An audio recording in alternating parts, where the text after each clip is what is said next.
So first we're gonna take off the wheels, and then right here, we're gonna take off the sway bar end links. And then after, you wanna take off this bolt right here.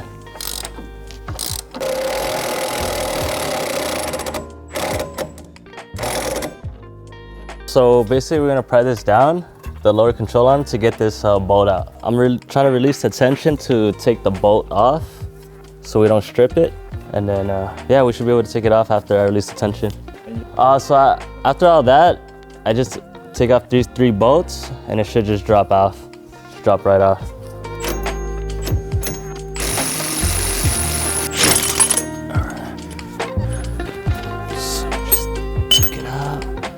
These on the top.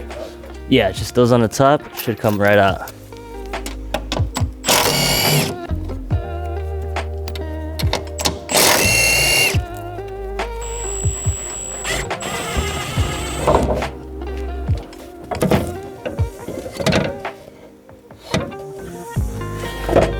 All right, probably have to take this one off.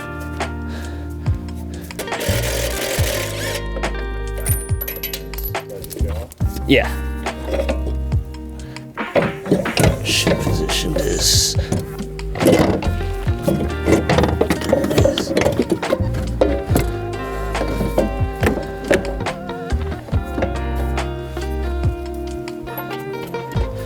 Okay, so you don't want to leave this hanging because your ABS wire and your speed sensor and your brake line is just going to be hanging. And there's too much tension, it might cause it to rip. Either bungee cord it, I don't have a bungee cord right now, or just like a zip tie or something, just so there's no tension on it. As long as there's no tension, you can leave it hanging or whatever. Okay. But the reason why I put it back is so it doesn't hang. Okay, so we're gonna take off the wheel. After, we're gonna take off the sway bar end link right here. You're just gonna grab a 18mm wrench, and you're gonna basically have it like this, holding the nut. There's an 8mm that you can just use this to loosen it. It's just gonna go like this. Goes like this, and then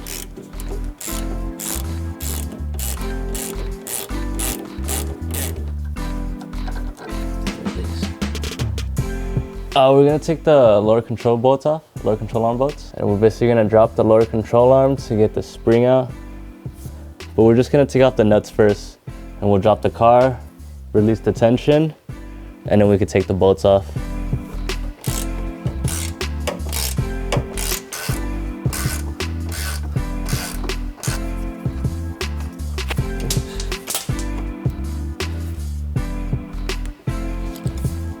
So I got all the bolts in. I'm just taking out the nuts. So now we're gonna lower it. Right now we're jacking up the lower control arm. We're trying to release the tension. Put a jack under, lift it up, and then to release the tension off this bolt that goes through the strut and the lower control arm. After you take that out, you should be able to get a pry bar in here, pry it down, and the spring should just pop right off from here. You just gotta, yeah, just needs to come off just like that.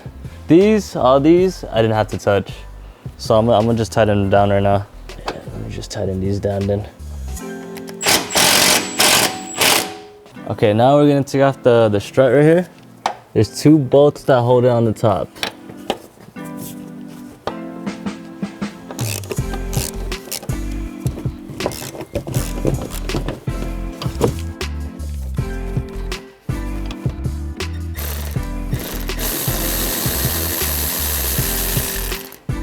You gotta take off the splash shield, yeah.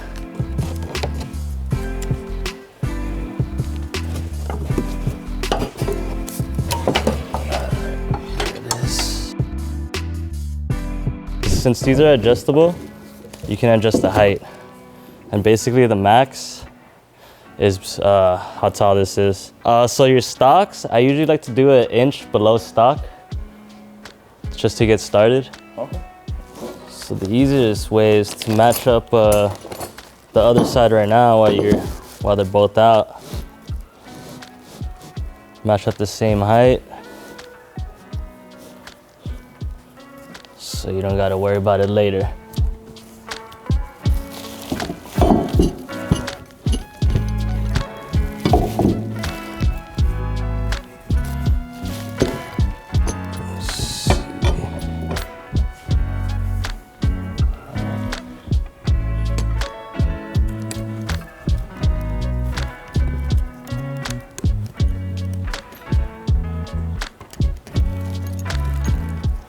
So now we're getting the collar, and now we're gonna lock the thing in place.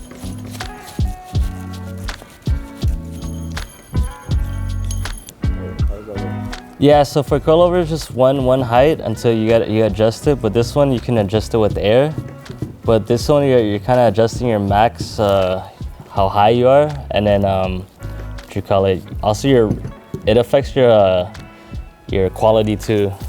Like your preset quality. So you can ride it with how much air you want in it. So like you can ride very like low air, which will make you lower, or like more air, which makes you higher.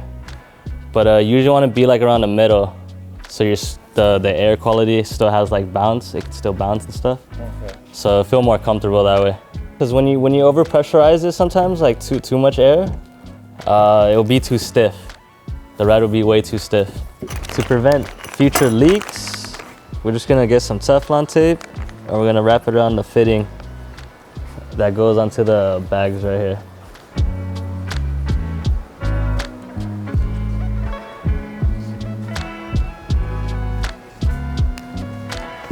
So just like that.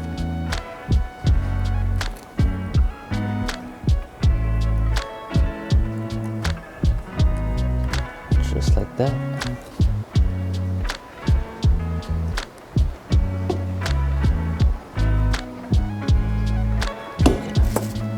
Now we're just gonna mock everything up to see how the hose is gonna get routed.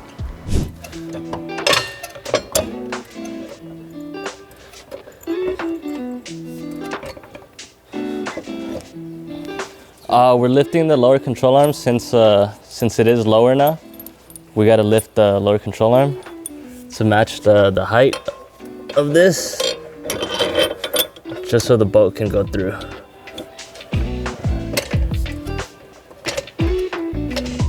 We routed where the lines are gonna be. Now we're just gonna tighten it. We position where the bags are gonna mount up.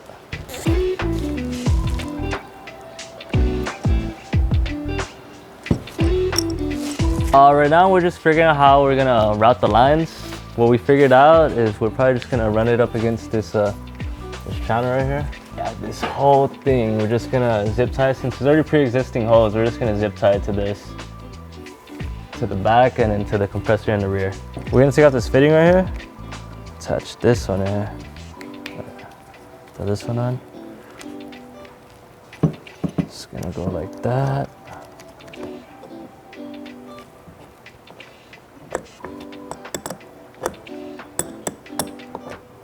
Should do it. It's good. Now we're able to run it. The way it came out should be the same way it came in.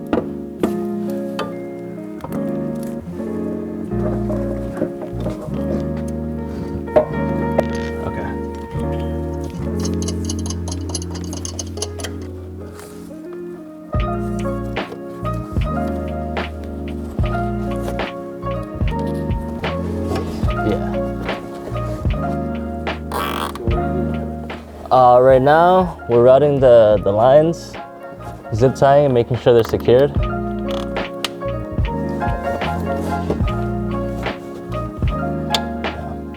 So basically we ran it from the top, ran it through the fender liner, zip tied everything, ran it down into here, and then we followed this right here. There's already a pre-made hose, so we just zip tied it to this. Yeah. Through all the holes right here. And now we're just gonna route it to the back under all this, and then it's gonna have to go into the trunk. Okay, so now we're gonna toss this, the bags on. I'm also gonna toss the shocks on after.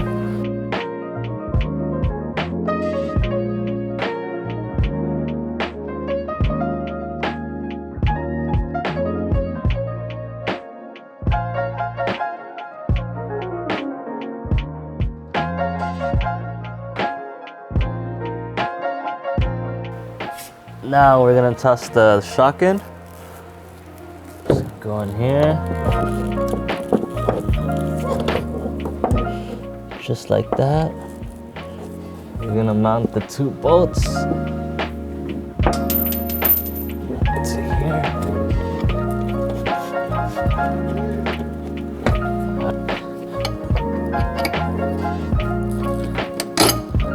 So it goes in like that.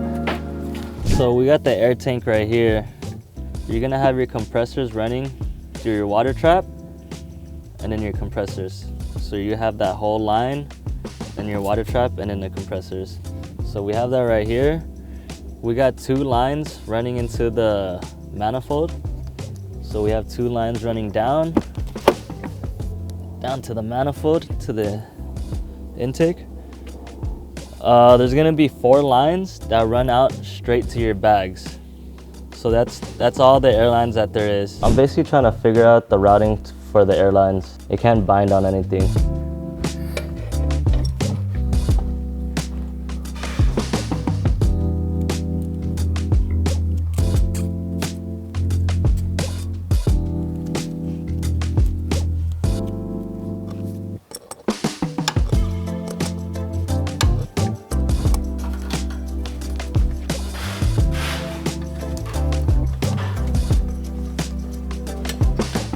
These are actually factory holes already.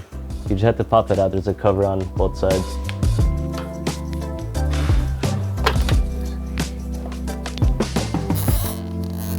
Those right here. Right now we're attaching the fittings to this. I should have done this prior.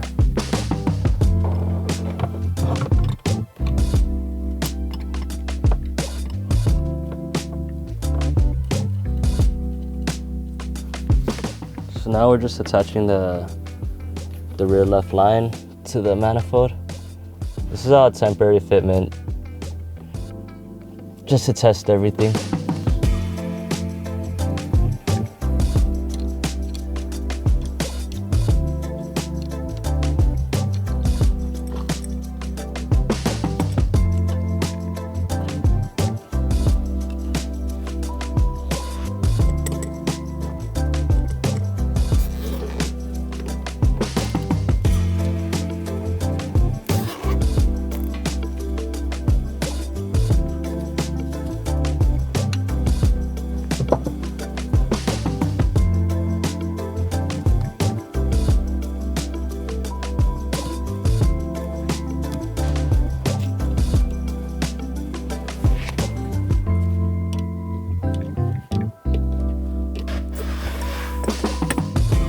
For the wiring, it depends how much compressors you have.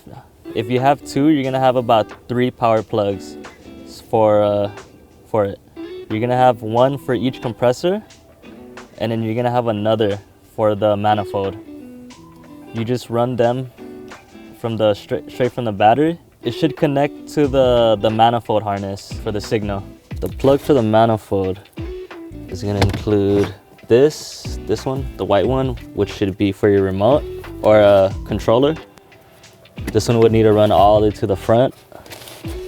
This wire right here is gonna be, the one with the relay is gonna be for your compressor. You attach that to your compressor. And then this is the main wire that goes also to here. There's gonna be a ground and a positive that goes straight to the battery. And then this yellow one right here is your accessory. We plugged it in, we tapped into the 12-volt cigarette lighter. Your fuse, this is for your compressor.